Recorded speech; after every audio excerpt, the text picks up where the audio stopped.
Hey, what's up, y'all? So today I want to briefly speak about um, the videos that I put out weeks and weeks ago whenever Israel first attacked Iran, uh, and the fact that the prophet Brennan Braggs and other prophets, and even like it even came to light um, through the government officials, even getting on news agencies and reporting that it was true, right? But the prophetic word came first, and then we started hearing the government officials getting on news agencies and reporting that it was true, and this was concerning sleeper agents from Iran that was in the U.S., stationed in the U.S., ready to potentially launch attacks if they needed to, right? If they got the order from Iran, right? And so whenever Trump allowed the U.S. military to go ahead and carry out the operations concerning Iran's 3 nuclear sites, uh, the fear was that these sleeper agents would actually come forward and start wreaking havoc over here in the U.S., bombs, what have you, chaos, right? But in the midst of all of that, right, the prophetic word was out there, so we knew what was coming, or what was potentially going to come ahead of time.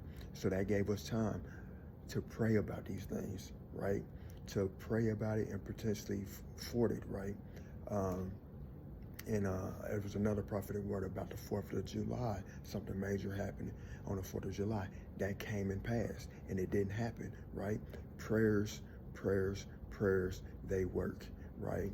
Uh, and it's interesting because on one hand, you get a prophetic word, and then um, as prophets, we are supposed to impart that onto the body, right? The church. And then the church will come together and humble our people. And the people, just like Jonah, right? He imparted the prophetic word onto Nineveh, and the whole city repented, and God relented on what he was going to do, right? The same thing applies, right? Whether it's the church or whether it's a people group, when a prophetic word comes to them, if people humble themselves and pray, or whatnot, then God can relent on what he was going to do, or what the devil had planned on doing.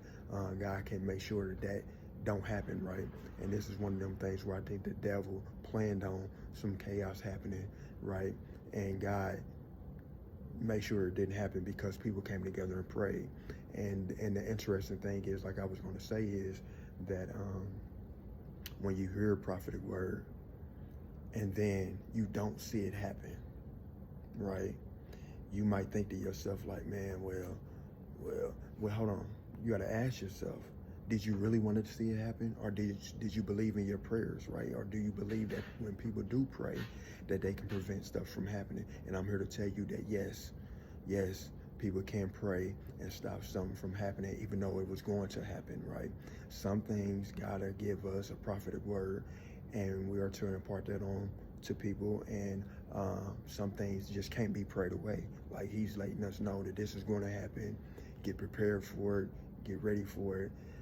It's no way to pray it away, right? Some things you can pray, and you can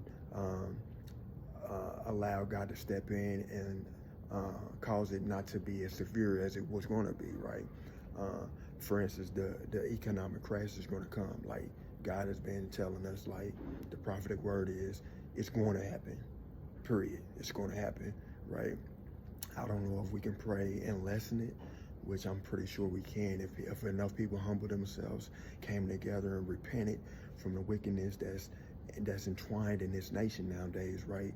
Like people are just blatantly disregarding God and doing their own thing, and that's not where a nation of people want to be. I'm telling you, that's not where we want to be at.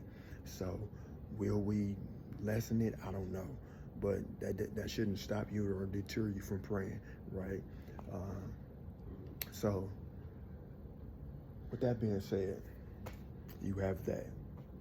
And then I want to speak about, and then before I get into that, after this video that I'm speaking right here, I'm going to have another video playing, right, from Kristi Noem, one of the secretaries, speaking about the fact that since Trump has been in office, ICE agents have actually arrested and removed hundreds of potential terrorists from the nation, So that's clear evidence to you right there that prayers do work, right?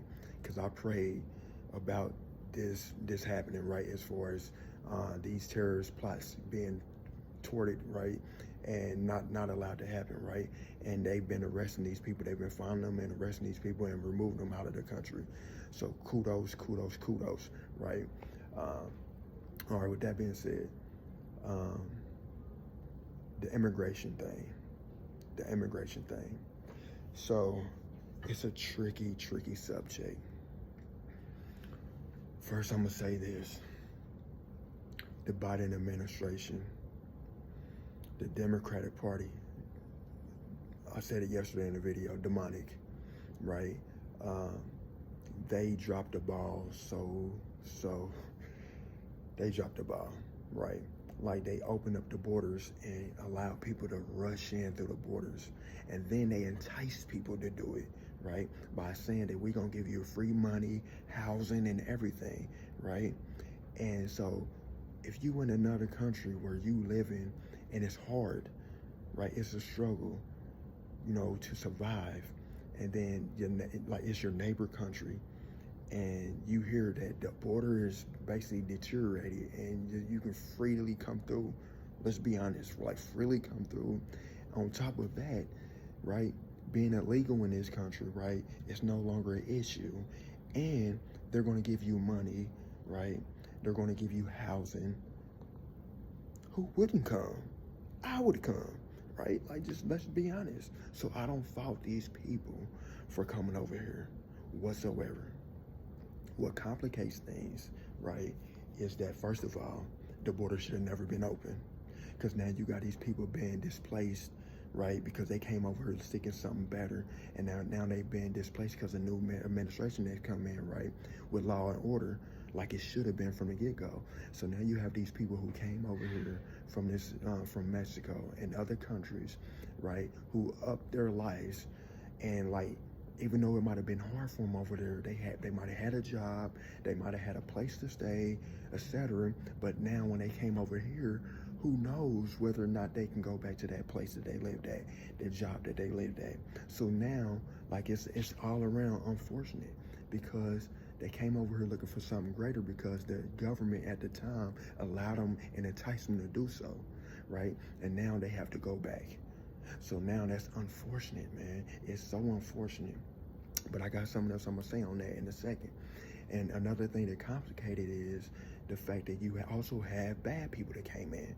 The terrorists, criminals, gangs, right? They came over here, and they are still in the focus off of everything else, right? The real problem, the real solution, everything, they are still in the attention, because now, like the government, Trump now, law and order, I want to get everyone out.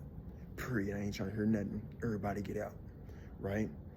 And in one sense, it's sad, because you can't fault him for taking this hardline stance.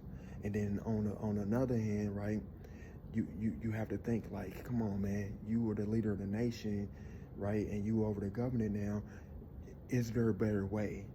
Yes, it is. Like, it's obvious to me. It's a better way, right? And that's what I'm about to get into, right? So realizing, right, being calm, realizing that we do need to get out the violent people, the terrorists, right? Period. They gotta go. That's not even negotiable, right? But these people that came over here seeking a better life, that's not violating the laws. They're working, right? They're trying to support their family, right?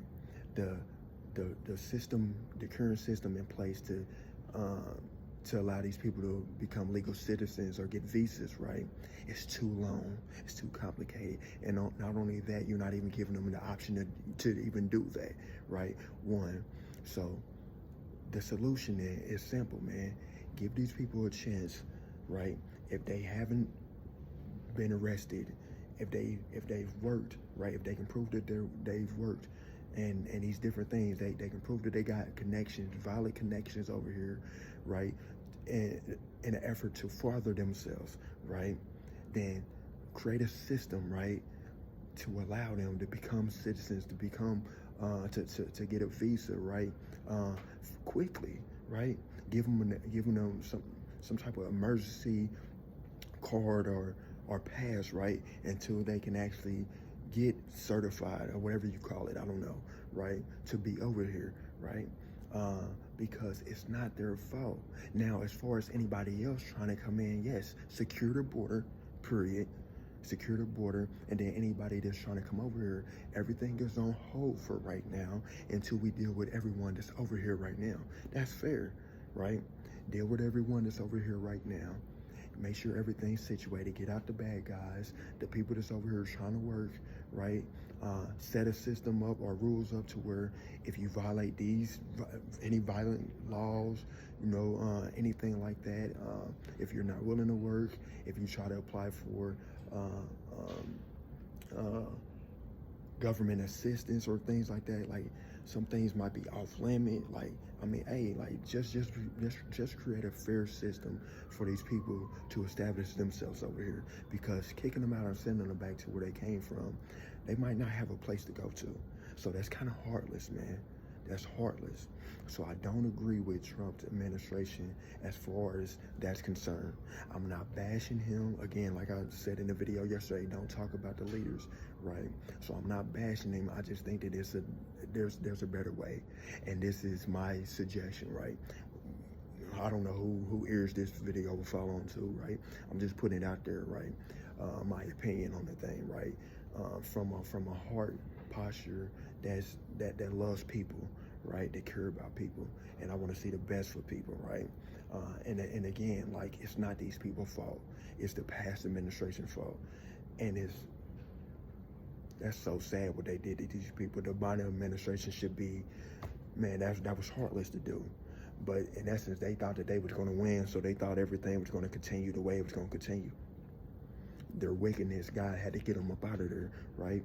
And as a result, now you have situations like this, right, where people are put in an unjust situation because they was allowed to come over here, and now they gotta go, right? So it's sad, man. But I just wanted to hit y'all with a few quick points, real quick,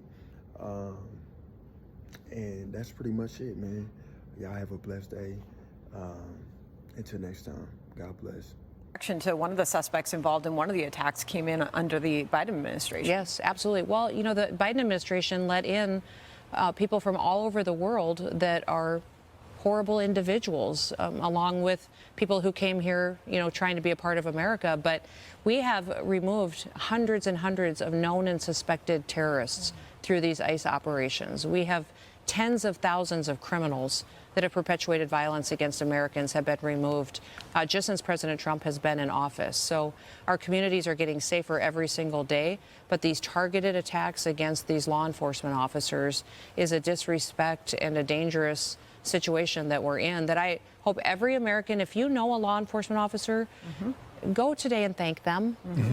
Cook their family a meal, go support them, and go talk about it on social media or go have their backs. I think that's been the most disappointing thing to me, is people who are silent. Because as loud as this gets, all of us who understand the work that they're doing and what they're doing to make America safe, we need to push back and talk about how proud we are.